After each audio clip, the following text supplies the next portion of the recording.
Has anyone heard the expression, curiosity killed the cat? Me too.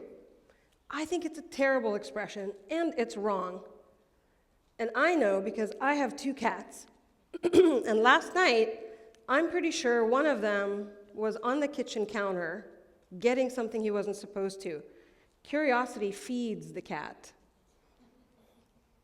And that's what I want to talk to you about today. That feeding your curiosity will take you to places that you couldn't even expect or imagine. For me, I was born in Lebanon. I grew up and I was raised in Toronto, and then San Francisco, and then London, and then Hawaii, and now Berkeley. Before I was 18, I had lived in over 20 different places. When I went to school, I went to engineering school. I had a lot of interests, I had a lot of hobbies, but I went to engineering school, and when I graduated at the University of Toronto, I was one of 9 women in my class. I wasn't planning on being a pioneer. It was not a plan. I was just curious. I wanted to know how to build things. I wanted to know how things worked. And I stayed curious, and I stayed in it. But it's not just my questions. One of the biggest questions that steered me was one that I got via text message.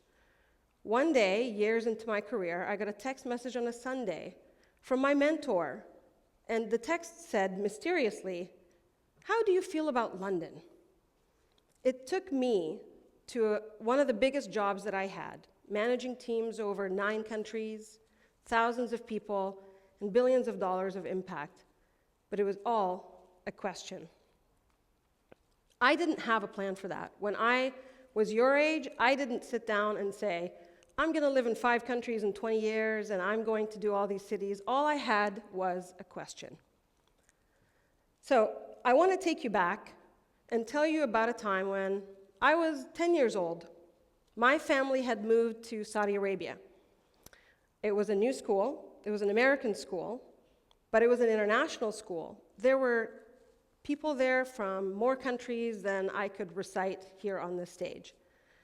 I was new, and in my class, there was 2 rows ahead of me, there was a girl named Rebecca. And I'd noticed during the break, she'd reach into her pocket and pull out a bag. It was full of these little black things, and she put one in her mouth. This went on for days. Finally, I'm seated close to Rebecca, and I couldn't take it anymore. I needed to know. So I asked her, "What is that?" So she reaches in, hands me one. I put it in my mouth, and I had never experienced anything like that before. It was salty, it was sweet, it was so confusing. It was licorice. So confusing. But after I had that licorice, I still remember that very first time that I tried it. And after that, I made a friend. It was just the chance to ask a question about a piece of candy. And that friend actually made my time at a new school a much better time. But I want to talk to you about how I came to teach at Berkeley. When I first reached out to a professor, I had a question in my mind. You see, I had recently moved to Berkeley, and I would drive by the university. But I had spent many years in my industry, and the questions that I had were about how might we teach entrepreneurship. The Bay Area was full of entrepreneurs, there was so much going on, but how might we teach it so that we don't just optimize for success, but we also optimize for doing good for each other, for the planet, for the world all around us, and for time. I had all of these questions, and you know what I did? I emailed a professor at Berkeley. We had a meeting. We had an amazing conversation. And the next day, they asked me a question. They said, "How do you feel about lecturing?" I said yes. I'd never done it a day in my life, but I said yes.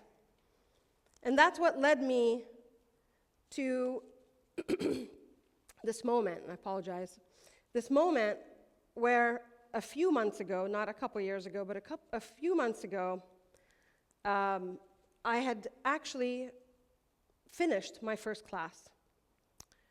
Because that curiosity to create that class, I wanted to know what would happen. We made a class. It was called Regenerative Ventures.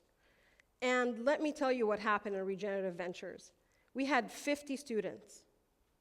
They were representing 15 different disciplines of study from all across the university at every level, at least 8 different countries, and they made 8 different startups. It was an amazing experience because several of those startups, 2 of them in fact, went to the final competition. One of them, called MoFarm, they actually won at that contest, and they won at a national contest. MoFarm, they actually have gone on to establish their company. And what they do is they actually turn cow farts into fuel. Yes? Cow farts. I did say cow farts. Cow farts as in methane into renewable fuel. And you know what that does? That actually creates money for the dairy farmers that sometimes struggle, creates economic success, and it makes the air cleaner and better. But the thing that I am most proud of about that class and those students is the relationships they built, the curiosity they still have, and how they did it, because they showed up to that event for each other. It wasn't just one team. All 50 of them showed up. And to this day, they keep those friendships, and many are still working together and are still friends. Which brings me to a few months ago, to a question that I got via email, when a 6th grader actually asked me if I could be here today, and that is how I have come to join you here on this stage. You see, Amulia actually came to that event with her parents, and she experienced what this was, and her curiosity led her to go straight home, start asking the internet a lot of questions about me, totally normal, that's what I would do, and eventually to ask me a question, and that's if I could be here today. So, of course, I said yes, because it's the curiosity that you have is often returned to you. And it's in the people that you meet and on their journeys to be curious. You see, being curious makes things interesting. And when things are interesting, they are not so hard. And more importantly, they're not so scary. That's what my 10-year-old self learned. So, feed your curiosity. Feed it when things are easy, when you have easy things to experience. Feed it, especially when things are hard. Because you will meet people and places that you did not expect. Thank you.